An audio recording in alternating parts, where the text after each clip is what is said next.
Olá, sejam bem-vindos para mais um canal Pensador Cristão. Hoje vamos continuar falando, sobre essa série, sobre o Espírito Santo. E o texto de hoje vai ser o Romanos capítulo 8, que nós iremos estar lendo.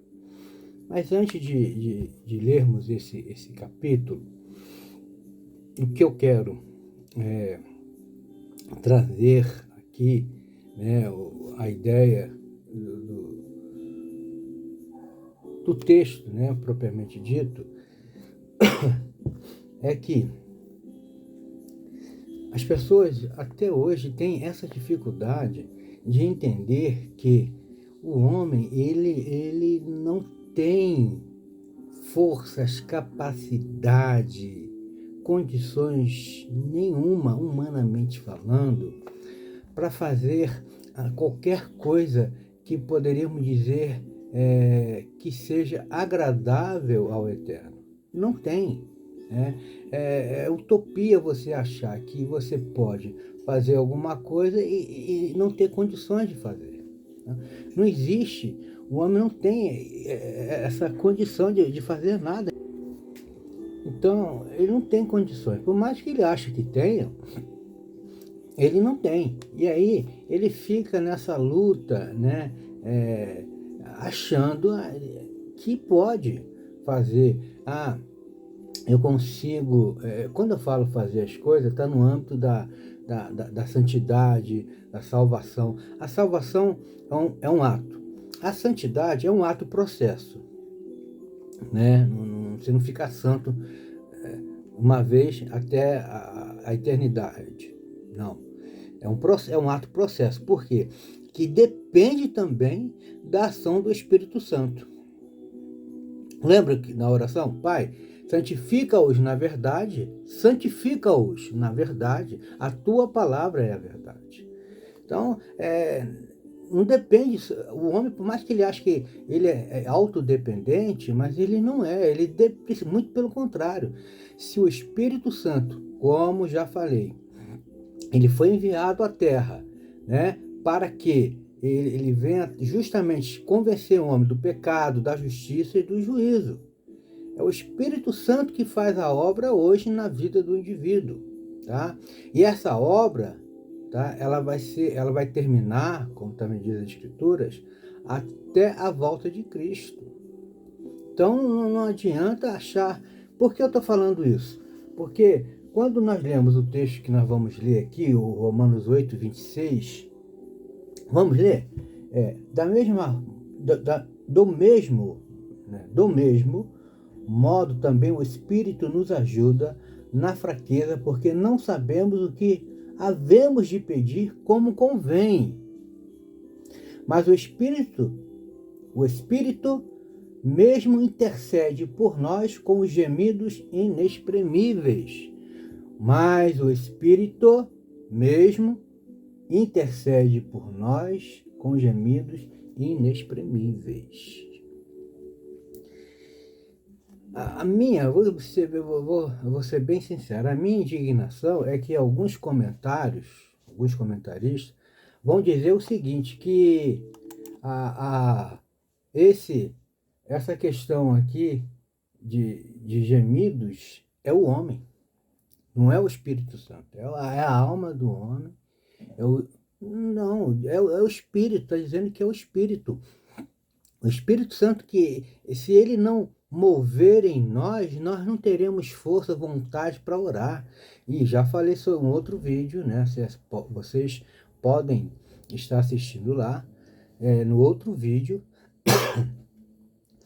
onde ele vai dizer o quê?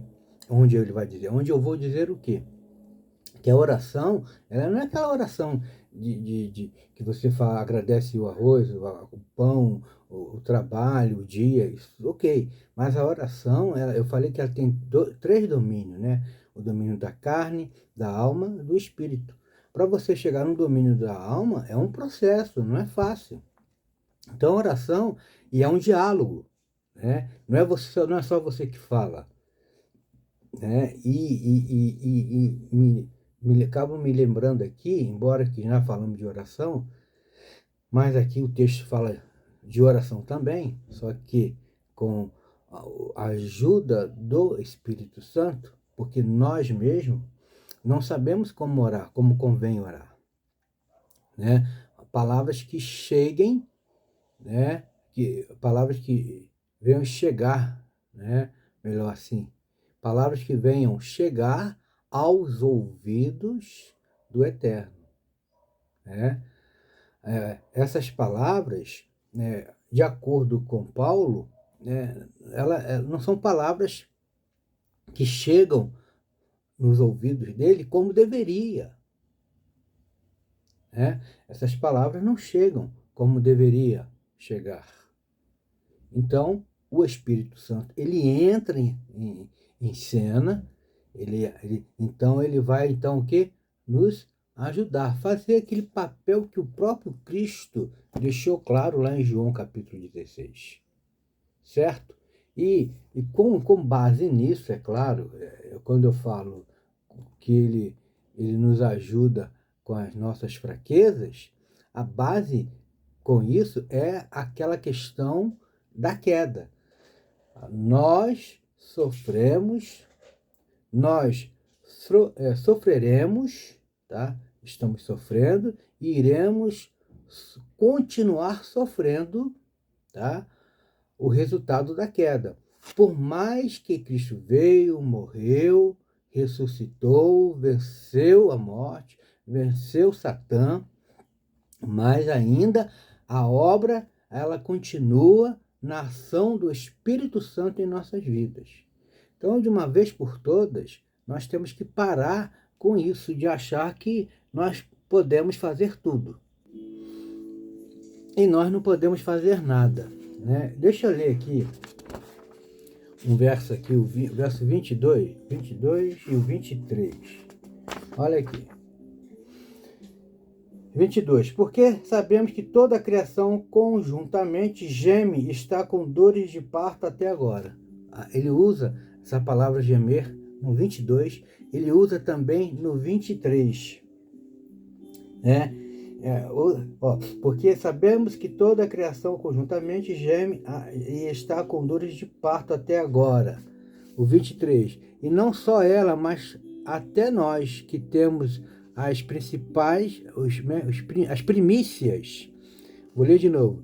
E não só ela, mas até nós. Ele, quando fala de criação aqui, tá? Tá falando de uma obra, né? Toda, o Gênesis 1, né? E fora também, fora a terra, né? Os anjos, toda essa obra criadora dele, fala aqui Paulo que geme. Aí ele vai dizer, e não só ela, a criação, mas até nós, seres humanos, também, que temos as primícias do Espírito, também gememos em nós mesmos, aguardando a nossa adoção, a saber, a redenção do nosso corpo. Sabemos que a terra ela foi amaldiçoada, né? Lá em Gênesis capítulo 3, questão da queda, né? A desobediência de Eva, e depois veio de Adão. E a própria criação, os seres angelicais, tem essa expectativa, né? De querer essa obra de redenção de uma vez por todas consumada. E aí Paulo vem nessa ideia de gemer aqui no verso 26, e aonde alguns acham que quem faz esses gemidos é o homem, e não é o homem, tá?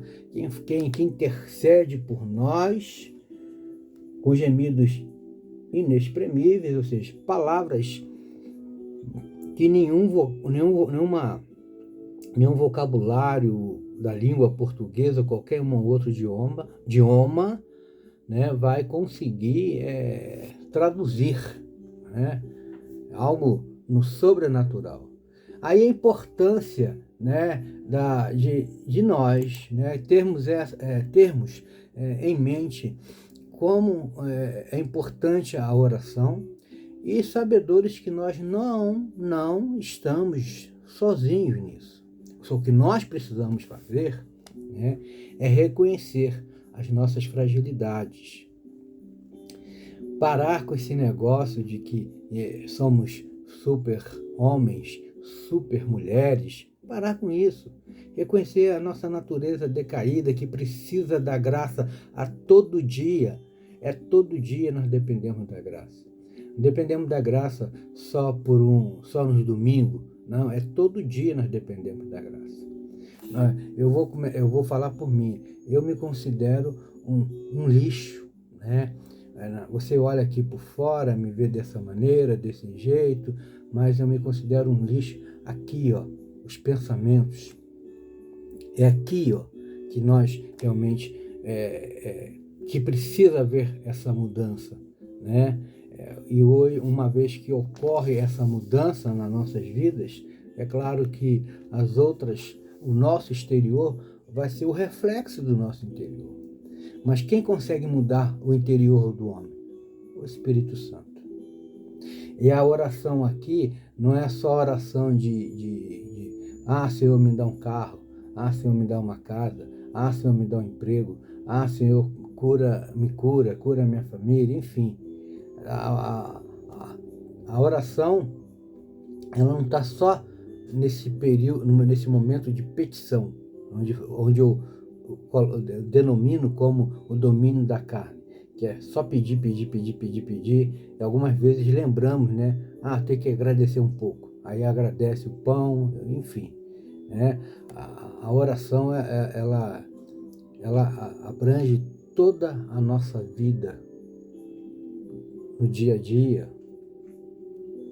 do mês e do ano. Uma outra coisa interessante, né? Que o Eterno escolheu.